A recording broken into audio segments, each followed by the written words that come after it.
Samantha Stone. I am a news reporter from KXNT Las Vegas. That's a radio station. It's a CBS radio affiliate.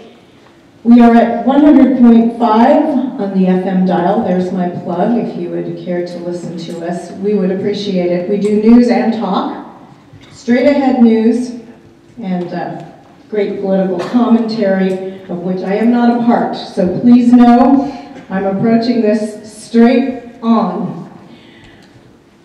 My guests today are four experts that you're about to get a whole lot of value from, I believe. And I'm going to go from, I should probably go in order for efficiency's sake, but I won't. I'll start on the right with David Klein.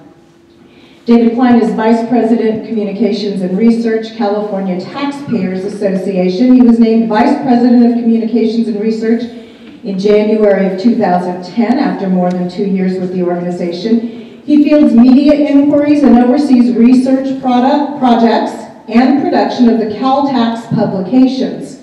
Anyone who has never seen the CalTax publications, you should go online, caltax.org. Lots, and I will share an example with you at some point during the afternoon. David has valuable experience in journalism and government. He worked for Metropolitan News Company, first as the California Capitol Bureau Chief and political columnist, and later as Senior Spectrum Editor, where he received journalism awards during his 5-year tenure. David Klein, ladies and gentlemen. Greg Turner. No, I'm not going in order. Hold on, I'm sorry. Dale Kramer.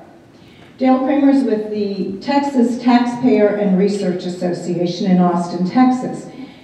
It's a nonprofit organization of businesses and individuals interested in fiscal and other public policy issues. Mr. Kramer is an expert on state tax policy, particularly business taxes, as well as public finance, with a long and distinguished bipartisan career in Texas public service. I should note, he has a very long bio. I'm going to read the most interesting sentence from 1986 to 1991. He was the chief fiscal analyst for the House of Representatives, working for the Speaker of the House and the chairman of the House Ways and Means Committee. On my left, Greg Turner. Cost. Council on State Taxation in Washington, D.C., although I believe you're deployed in Sacramento. Okay. Greg's responsibilities include legislative, administrative, judicial advocacy, as well as supporting costs education programs. In addition to providing testimony on tax policy issues before government authorities, Greg also participates in costs filing amicus briefs before state and federal tribunals. Prior to joining COST, Greg was of counsel at Nielsen, Merksimer, Paranello, Mueller, and Naylor, correct? Sacramento-based law practice where he specialized in state and local tax controversy. I didn't know you could specialize in that. Tax policy and public finance. All right, finally, on the far, I should say on the left, to my left, your right, Joseph Henchman, Vice President of Legal and State Projects, Vice President of Operations for the Tax Foundation in Washington, D.C. He's an attorney and policy analyst who supervises the Tax Foundation's state policy program since 2009 and legal program since 2007.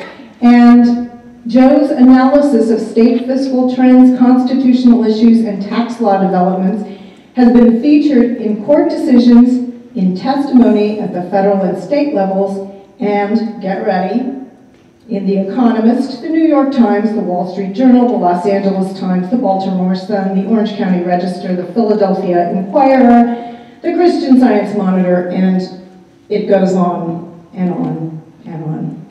So this is your panel of experts this afternoon. I'm just going to ask questions.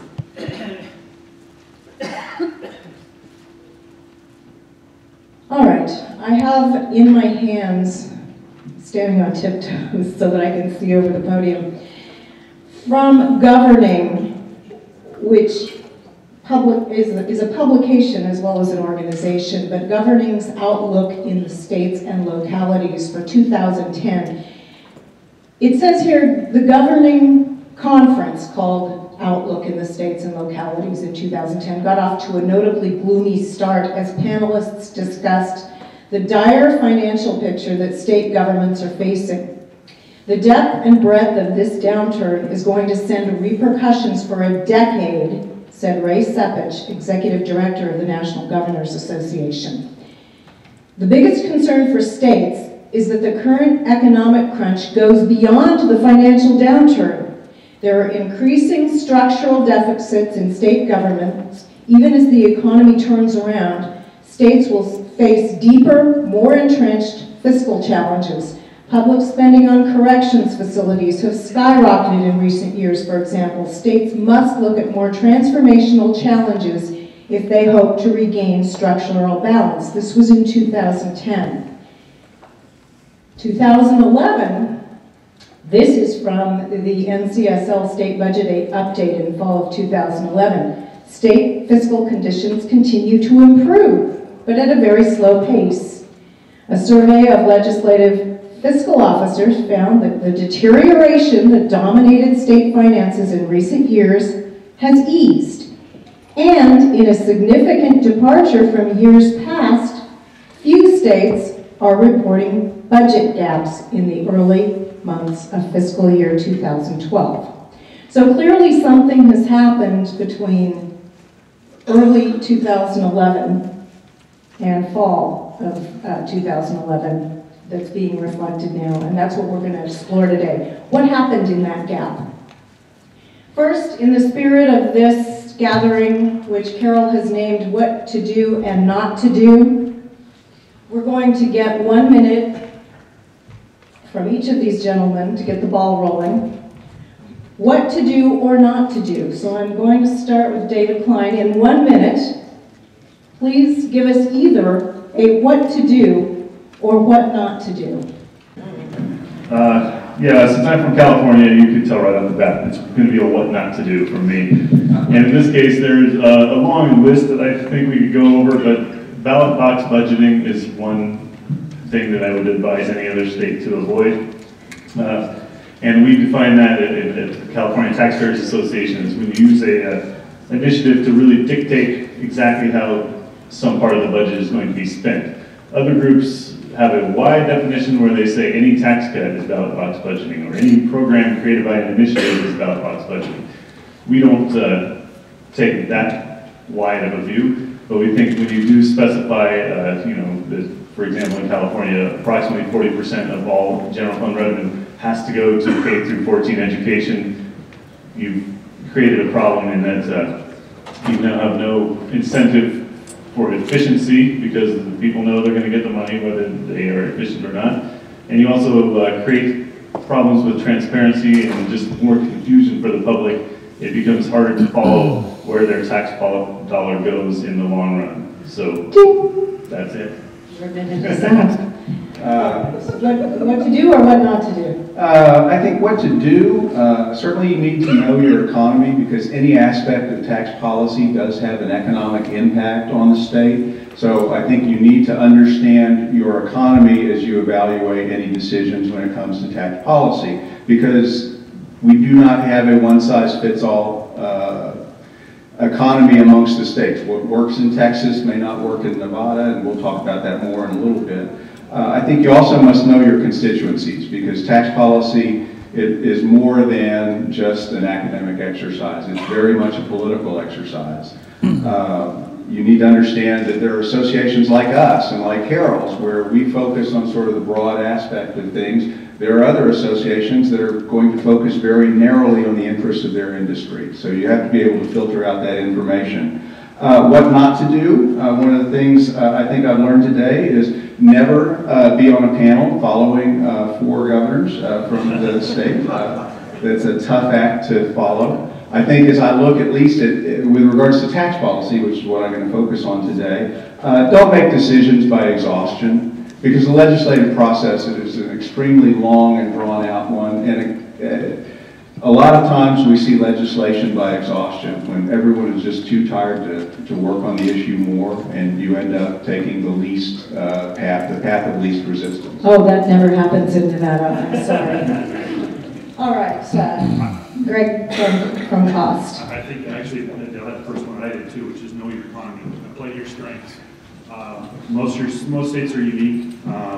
They have unique attributes. They have unique challenges.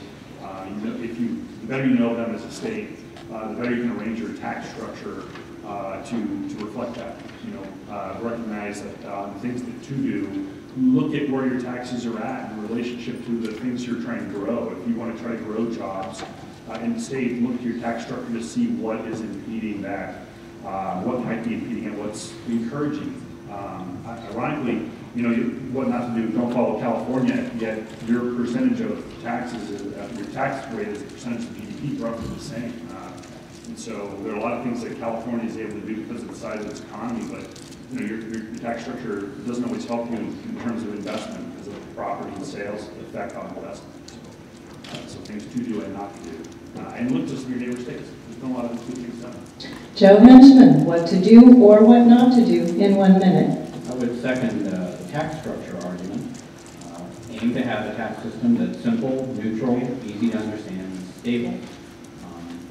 Although I work at the Tax Foundation, I happily concede that taxes are just one thing that businesses consider when they're locating a state or expanding a state, but it is the one thing that legislators have total control over. Education is important, infrastructure is important, all these other things are important, but those take a long time to pay off. But do they have total control? That's going to be a topic we get into very quickly here. A state can make or break its tax system in one bill or one legislative session. So that's something I would recommend watching out for. All right, we will start with California because it's such an interesting topic. From the Sacramento Bee today, 2 items that, actually one was from today, one was from last week. From February 29th, SEIU director tells Jerry Brown's tax plan rivals to step aside. Did you see this? Okay, David Klein saw this. To clue us all in, powerful labor leader David Kiefer says proponents of tax measures competing with Governor Jerry Brown's measure should get out of the way. He's the head of the SEIU, and here's the major quote of the article. From a public policy point of view, we're going to end up with a big mess with 3 competing tax initiatives that will collide at the ballot box, and we won't get any of them passed. Or we'll end up with this silly thing where the one with the most votes gets accepted. We're familiar with that in Nevada, right? So let's imagine that by some magic, Governor Brown and the millionaire tax, you can tell us what that is, both pass because they have the best polling. The collision of public policy would be quite astounding. That was from last week. From today in the Sacramento Bee, anti-tax groups put the brakes on California's spending cap initiative. Did you see this? Oh, yeah. Fiscal conservatives are seeking a constitutional cap on state spending, suggested Tuesday they would likely wait until 2014. Proponents have been concerned that the state spending cap would be buried on the November ballot with tax initiatives and a proposal to limit union dues collection, and John Capal of the Howard Jarvis Taxpayers Association. That's what he said. All right, so clearly, all across the political spectrum, there's some nervousness about tax initiatives or tax restraint initiatives. And this should set the stage, maybe, for a discussion on ballot box budgeting. Can it? Oh, yeah, it can. Explain what this is all about, please. I can just briefly explain, and I may already have read about California's situation where the governor has proposed a major tax measure for the November ballot. It would increase the sales tax for 5 years and also increase the personal income tax on people in the higher income brackets. Again, temporary. And would give all the money to the general fund, but, well, for 5 years, it actually has an end date. And there are 2 rival measures, one that would increase the income tax on income over $1 million, and it would stay in for, forever until someone repealed it, and all the money would go to schools. And there's another viable measure that would increase the income tax on just about everybody, but mostly, higher rates on the higher income earners, and most of that money would go to schools too. So two of the three are examples of ballot box budgeting, where the money is set aside for specific